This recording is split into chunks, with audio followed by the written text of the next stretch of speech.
आज हम स्वर और स्वर की मात्रा सीखने जा रहे हैं। इसका हम रिवीजन कर रहे हैं। क्या कर रहे हैं? रिवीजन।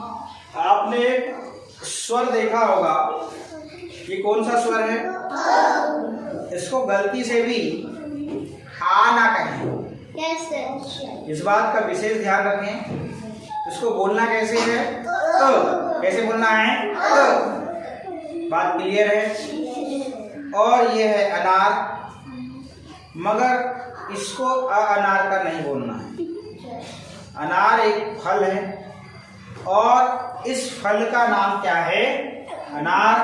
और अनार शब्द में आप देखते होंगे उसकी जो पहली ध्वनि है वो क्या है?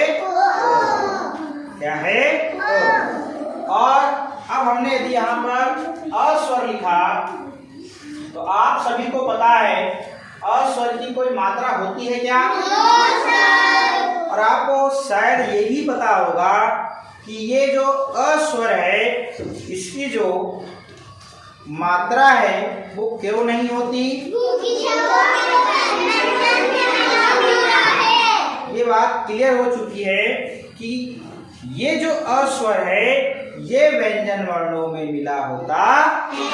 बहुत अच्छी बात है कि आपको याद भी है ये बात। ईमान, अ जो स्वर है वो व्यंजन वर्णों में मिला होता है, इसलिए अस्वर की मात्रा नहीं होती। जब आप व्यंजन वर्णों को बोलते हैं तो आप देखते होंगे उनके बोलने के अंत में अस्वर निकलता है। जैसे क, ख, ग निकलता है, इसलिए अस्वर की मात्रा नहीं होती। इसके बाद आता है अगला स्वर कौन सा? आ। कौन सा? आ। Very good. इसको मुंह खोल के बोलना है। कैसे बोलना है? आ। और इसको कैसे बोलना है? कैसे बोलना है? और इसको कैसे बोलना है? ये बात क्लियर हो गई। इसको हमको मुंह खोल के बोलना है। आ गई बात समझ में? अब हम यदि यहाँ पर आ स्वर लिखते हैं और आ स्वर की मात्रा होती है या नहीं होती है? क्या आ स्वर की मात्रा ऐसे होती है? होती है। आपने इसका प्रतीक चिन्ह भी देखा होगा, ऐसे हमने हाथ से बताया था। ये आ स्वर की मात्रा होती है। आ से आम भी होता है, जिसको हम आम नहीं कहेंगे।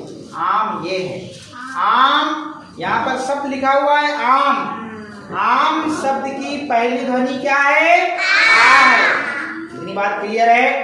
ये बार बार रिवीजन इसलिए कर रहे हैं क्योंकि बीच में रिवीजन हम इसलिए करते हैं क्योंकि कुछ बच्चों को अभी स्वर तक पहचानते नहीं आता, तो शायद उनको जरूर मदद मिलेगी। इसके बाद अगला जो स्वर है वो क्या है?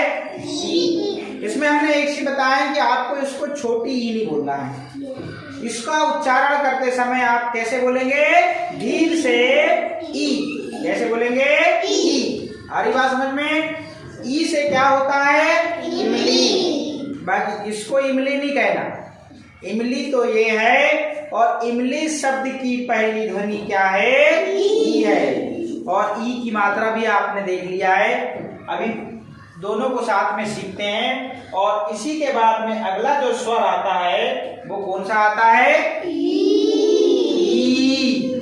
ये बड़ी ई है। आप मन में याद रख सकते हैं कि ये छोटी और ये बड़ी, मगर बोलने में हमको इसको अभ्यास में नहीं लाना है कि ये छोटी ई है और ये बड़ी ई है। इसको धीर से बोलना है ई, और इसको थोड़ा सा जोर से बोलना है ई। जब आप इसको बोलेंगे तो आपकी ये जो थ्रेड है ये ऊपर की ओर खींचती हैं और आंखें उल्लू जैसी निकलती हैं।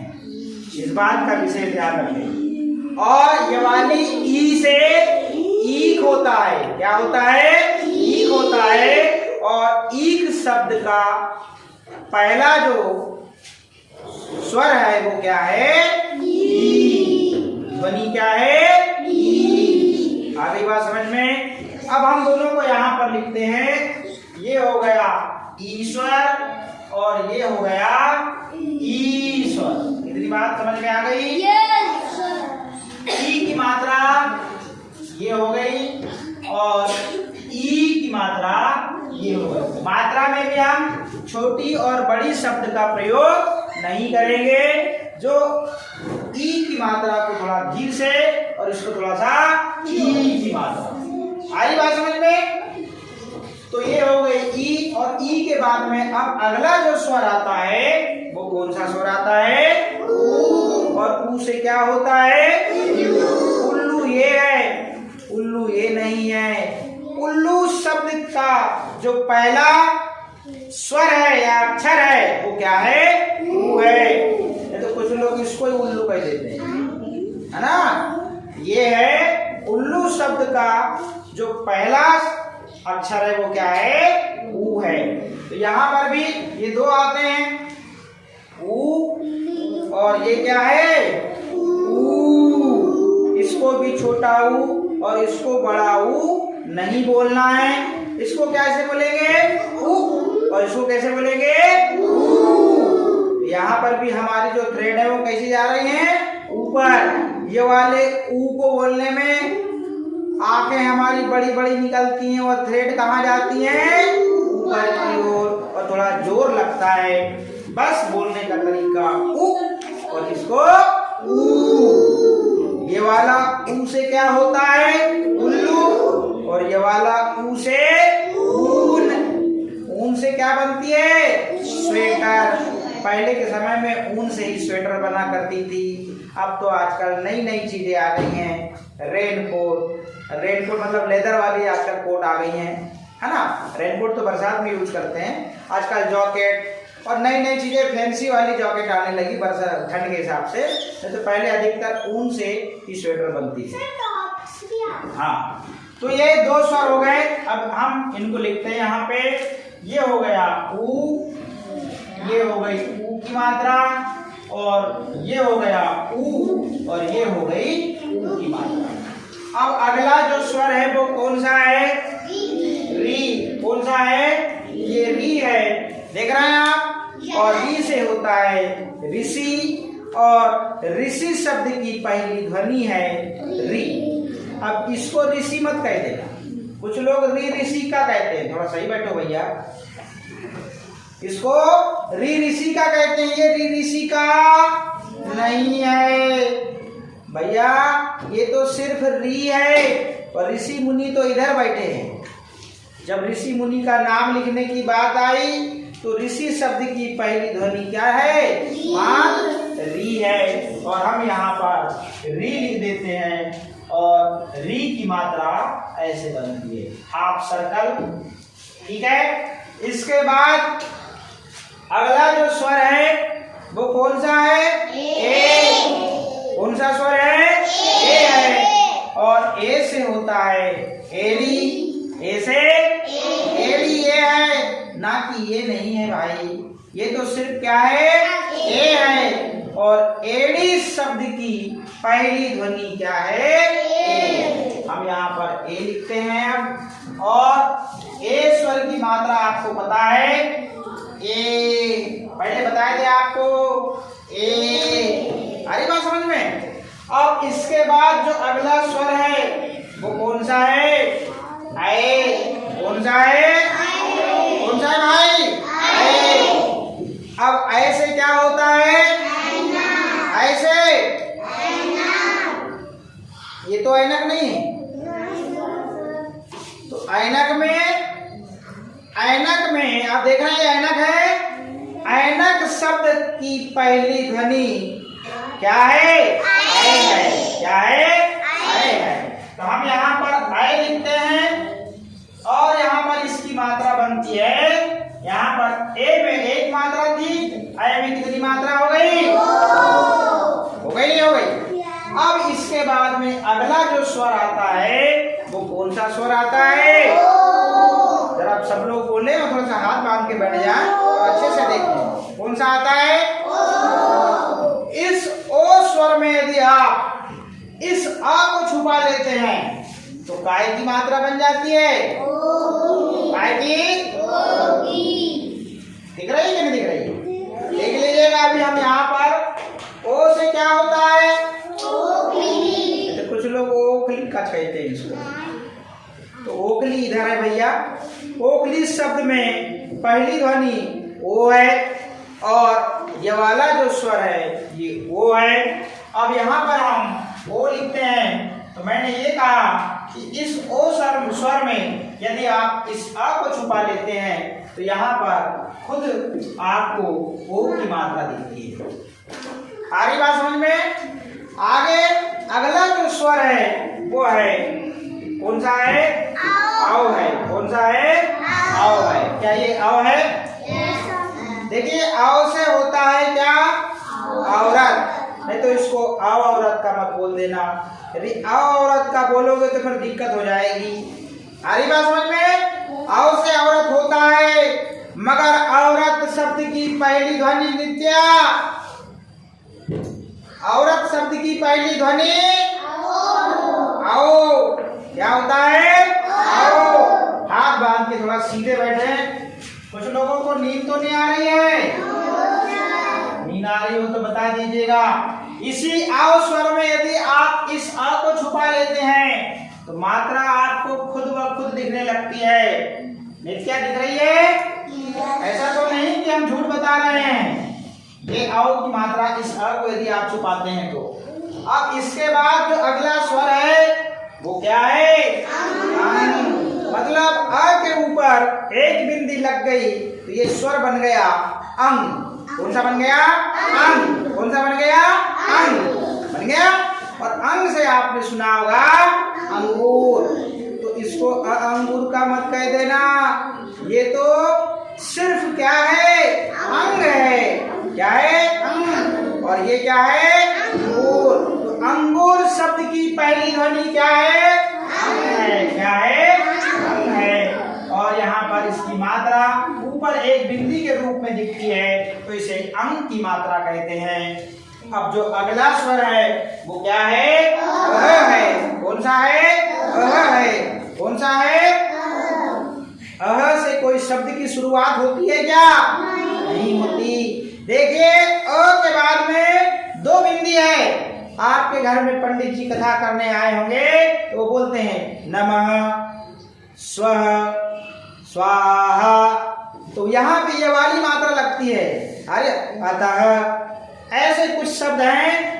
संस्कृत में अधिकतर आपको संस्कृत एक विषय होता है, बड़ी कक्षाओं में जाओगे तो इस अह की मात्रा का आपको उपयोग देखने मिलेगा। अभी आप छोटे बच्चे हैं, अभी आप छोटी कक्षा में हैं तो अभी आपको शायद अह की मात्रा वाले शब्द आपको बहुत कम देखने को मिलेंगे। तो ये हो गया अह। और इसकी जो मात्रा होती है वो होती है क्या? दो बिंदु ऐसे आड़ी अह। तो हमने क्या देखा? स्वर लिखा यहाँ पे। लिखा स्वर? लिखा नहीं लिखा? लिखा। अब देखिएगा हम थोड़ा सा रिवीजन कर रहे हैं। क्या कर रहे हैं? रिवीजन कर रहे हैं। तो आप लोग भी थोड़ा दोहराइएगा। ये कौन सा स्वर है? कौन सा स्वर है? अब यहाँ पर देख लीजिए एक बार, सब लोग थोड़ा ध्यान दीजिएगा। आ ई ई उ ऊ री ए ऐ ओ आओ अंग अह। आ की मात्रा, ई की मात्रा, ई की मात्रा, ऊ की मात्रा, ऊ की मात्रा, री की मात्रा, ए की मात्रा, ऐ की मात्रा, ओ की मात्रा, आओ की मात्रा, अंग की मात्रा, अच्छा यदि आप क्रम से पढ़ते हैं तो हो सकता है कि मात्राओं को पहचानने में आपको दिक्कत हो सकती है। हमको मात्राओं को ऐसा भी पढ़ना चाहिए और अपने फिंगर रखकर कैसा अभ्यास करना चाहिए घर में सुनिए, तभी हमको मात्राएं याद होगी। आपकी फिंगर को क्रम से नहीं चलाना है। आपकी फिंगर कहीं भी जाए आपके मुंह से वो स्वर निकलना चाहिए, वो मात्रा निकलनी चाहिए। तो प्रैक्टिस करते हैं, जरा ध्यान दीजिएगा। अभी हम सिर्फ स्वर की बात करते हैं। अंग, उ, ई, ओ, आओ, ऐ, ए, आ, अंग, री, ऐसा निकलना चाहिए। यहाँ एक बिंदी नहीं लगाया हमने, देखिए आप प्रैक्टिस करेंगे, मैं फिंगर रखूंगा, मात्र अभी मात्रा नहीं, स्वर की प्रैक्टिस है। चलिए ओ ई आ ओ ए ओ ऊ अं आओ आ ओ अं री ओ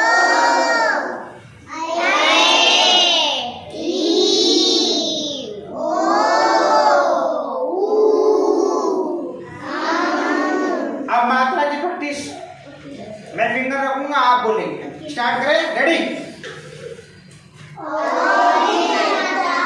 आई की मात्रा, ई की मात्रा, ओ की मात्रा, ओ की मात्रा, ई की मात्रा, ऊ की मात्रा, ऊ की मात्रा, आ की मात्रा, ए की मात्रा, ओ की मात्रा, ए की मात्रा, ओ की मात्रा, अं की मात्रा, री की मात्रा, ऊ की मात्रा, अं की मात्रा, आ की मात्रा, ओ की मात्रा, ए की मात्रा। ऐसे हमको अभ्यास करना चाहिए। यदि हम ऐसा अभ्यास करते हैं तो मात्राएं भी हमको बहुत जल्दी याद होती हैं और स्वर भी बहुत जल्दी याद होते हैं। आ रही बात समझ में? Yes sir. हाँ।